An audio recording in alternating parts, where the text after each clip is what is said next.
জানিয়ে দেব সর্বশেষ আপডেট বাংলা সংবাদ। শুরুতেই শিরোনাম। খালেদা জিয়ার অবস্থা অত্যন্ত সংকটময় বলছেন মির্জা ফখরুল। ক্ষমতায় এলে বিএনপি সহ সবাইকে নিয়েই দেশ পরিচালনা করব বলছেন জামায়াত আমির। জানাবো সমুদ্রের নিচে ভূমিকম্প, কতটা সুনামির ঝুঁকিতে বাংলাদেশ। এবং সর্বশেষ জানাবো পাবনায় বিএনপি জামায়াত সংঘর্ষে অস্ত্র হাতে যুবকের ছবি ভাইরাল। এতক্ষণ শুনছিলেন সংবাদ শিরোনাম, এখন থাকছে বিস্তারিত। খালেদা জিয়ার অবস্থা অত্যন্ত সংকটময় বলছেন মির্জা ফখরুল।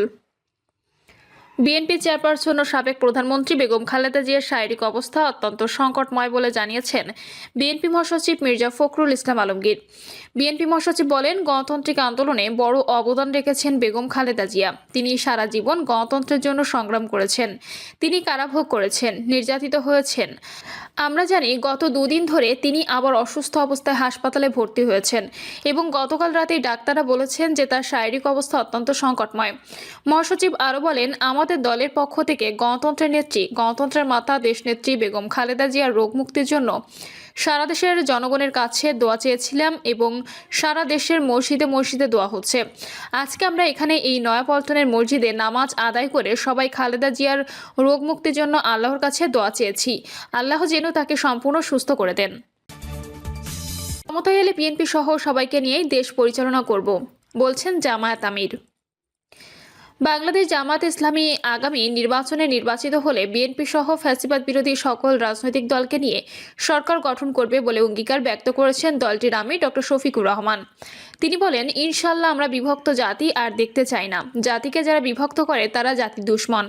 একই সঙ্গে তিনি দাবি করেন, জনগণের সম্পদ চুরি ও দুর্নীতির মতো অভিজ্ঞতা তার দলের নেই। জামায়াত আমির বলেন, আগামী ফেব্রুয়ারিতে রোজার পূর্বে যে নির্বাচন ইনশাল্লাহ অনুষ্ঠিত হবে, সেই নির্বাচন জনগণ যাদের কর্মসূচি সমর্থন করে, যাদের বক্তব্য আস্থা রাখে, তাদের বাছাই করে নেবে। আমরা তাদের অভিনন্দন জানানোর জন্য এখন থেকে প্রস্তুতি নিচ্ছি। যদি আমাদের দলকে জনগণ বেছে নেয়, আমরা সকল রাজনৈতিক দল এবং শক্তিকে আহ্বান জানাবো। আপনারাও আমাদেরকে সমর্থন দেবেন, অভিনন্দন জানাবেন এবং আপনাদের সাথে নিয়েই আমরা দেশ গড়ব ইনশাল্লাহ। তিনি বলেন, কেউ কেউ ইতোমধ্যে বলেছেন তারা ফ্যাসিবাদ বিরোধী সকল দলকে সাথে নিয়ে যদি তারা নির্বাচিত হন তাহলে সরকার গড়বেন জামাত ইসলামী। আমরা তাদের বিনিময়ের সাথে বলবো, জনগণ যদি মহান আল্লাহর ইচ্ছায় আমাদের নির্বাচিত করে, ইনশাল্লাহ আমরা আপনাদের বাদ দেব না। সবাইকে সাথে নিয়ে আমরা দেশ গড়ব ইনশাল্লাহ। ইনশাল্লাহ আমরা বিভক্ত জাতি আর দেখতে চাই না। জাতিকে যারা বিভক্ত করে তারা জাতির দুশ্মন। জামাত আমির বলেন, পুরাতন ফর্মুলায় আর চলবে না ইনশাল্লাহ। নতুন বাংলাদেশ চলবে নতুন ফর্মুলায়। জনগণের সরকার কেমন হবে তা ব্যাখ্যা করে তিনি বলেন, প্রত্যেক নিয়োজিত ব্যক্তি হিসেবে নিজের জন্য চিন্তা করার আগে জনগণের স্বার্থ নিয়ে ভাববে। যে সরকার জনগণের স্বার্থে প্রতারণা করে নিজের ভাগ্যের পরিবর্তন করবে না। যে সরকার দুর্নীতিতে জড়াবে না।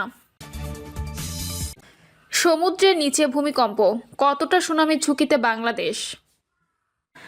বাংলাদেশে গত এক সপ্তাহে বেশ কয়েকবার ভূমিকম্প অনুভূত হয়েছে। এর মাঝে 26শে নভেম্বর বুধবার রাতে বঙ্গোপসাগরে 4 মাত্রার একটি ভূমিকম্প হয়েছে।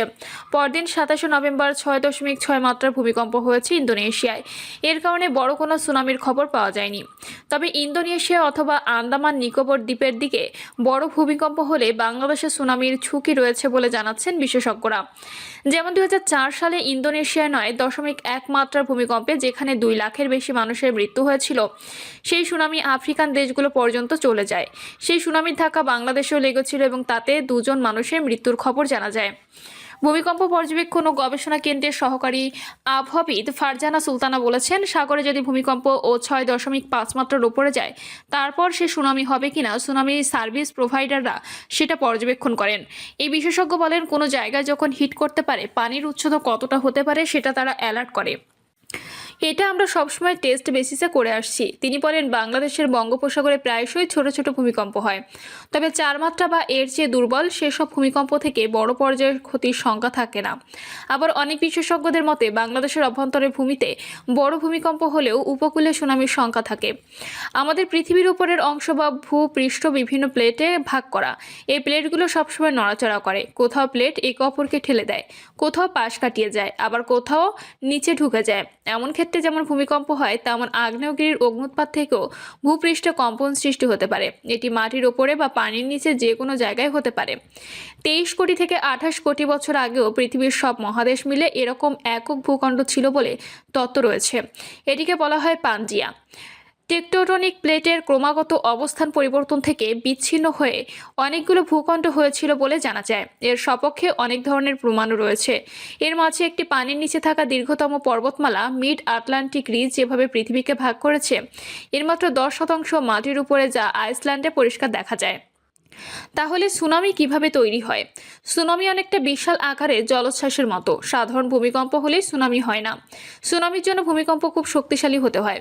এছাড়া মোটামুটি অগভীর সমুদ্রতলে এরকম কম্পন সৃষ্টি হওয়াটাও একটা ফ্যাক্টর হতে পারে। আর এমন কম্পন সমুদ্রের তলদেশকে উপরে বা নিচে ঠেলে দিলে বিশাল পরিমাণ পানি সরে গেলে সেটি সুনামি ঘটাতে পারে। এমন বিভিন্ন বিষয়ের সমন্বয় থেকে সুনামি হতে পারে। বাংলাদেশের সুনামির ঝুঁকি কতটা? এমনিতে প্রশান্ত মহাসাগর পৃথিবীতে ভূতাত্ত্বিকভাবে সবচেয়ে সক্রিয় অঞ্চল, যেটাকে রিং অফ ফায়ার বলা হয়। এরকম বিভিন্ন সক্রিয় অঞ্চল বা সাবডাকশন জোন থাকে। বড় সুনামি সৃষ্টিকারী সাবডাকশন জোনগুলো বাংলাদেশ থেকে বেশ দূরে। বাংলাদেশ দুইটা বড় টেকটোটনিক প্লেটের সংযোগস্থলে রয়েছে, যা চট্টগ্রাম, আরাকান থেকে আন্দামানের দিকে চলে গেছে। তবে বাংলাদেশের সুনামির ঝুঁকি নিয়ে অবশ্য ভিন্ন ভিন্ন ধরনের পর্যবেক্ষণ রয়েছে। বিশেষজ্ঞদের অনেকের মতে বাংলাদেশের খুব কাছাকাছি সাগরের নিচে খুব নিকটবর্তী সময়ে বড় ভূমিকম্প এবং তা থেকে সুনামির শঙ্কা নেই।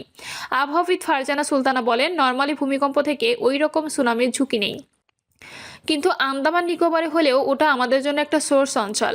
আমরা টেস্ট বেসিসে সবসময় রেডি থাকি, এটা হলে যেন আমরা সাথে সাথে সাবধানতা অবলম্বন করতে পারি। অতীতের নানা নথিপত্রের তথ্য অনুযায়ী এই অঞ্চল 1962 সালে আরাকান কোস্টে প্রায় 8.5 মাত্রার একটি ভূমিকম্প থেকে বড় সুনামি হয়েছিল। ভূতত্ত্ব বিভাগের অধ্যাপক ডক্টর মোহাম্মদ হুমায়ুন আক্তার বলেছিলেন, এই প্লেটে ভূমিকম্প হলে অবশ্যই বড় সুনামির আশঙ্কা রয়েছে। তবে এখানে খুব তাড়াতাড়ি এই বড় ধরনের ভূমিকম্প হওয়ার সম্ভাবনা নেই। সে সময়কার তথ্যে জানা যায় তখন বড় ধরনের সুনামি তৈরি হয়েছে, যা উপকূল থেকে অনেক দূর পর্যন্ত ভেতরে এসে পৌঁছেছিল। যদিও তখন মানুষ কম ছিল বলে ক্ষয়ক্ষতির পরিমাণ হয়তো তত বেশি হয়নি। তবে ঢাকায় নদীর পানি বেড়ে গিয়ে 500 মানুষের মৃত্যু হয়েছিল বলে জানা যায়। বিবিসিকে অধ্যাপক ডক্টর সৈয়দ হুমায়ুন আক্তার বলেন, এরপর আর এই অঞ্চলে এত বড় ভূমিকম্প বা সুনামির তথ্য পাওয়া যায় না। আমাদের হিসাবে একবার ভূমিকম্প হওয়ার পর এই প্লেটের শক্তি সঞ্চয় হয়ে পরবর্তী ভূমিকম্প হতে পারে 500 থেকে 900 বছর লেগে যায়। সেই হিসাবে এখানে ওই প্লেটে ভূমিকম্প হতে আরও 200-250 বছর বাকি আছে। ভৌগোলিকভাবে বাংলাদেশ ফানেল শেপ অবস্থায় রয়েছে, অর্থাৎ বাংলাদেশ থেকে সমুদ্র দক্ষিণ দিকে প্রসারিত হয়ে গেছে। সৈয়দ হুমায়ুন আক্তার বলেছিলেন, আন্দামান বা ভারত মহাসাগর যদি বড় সুনামি তৈরি হয়, ফানেল শেপ হওয়ার কারণে তার প্রভাব কিছুটা বাংলাদেশে এসেও লাগবে, যদিও সেটা হয়তো ইন্দোনেশিয়ার মতো অতটা ভয়ানক হবে না।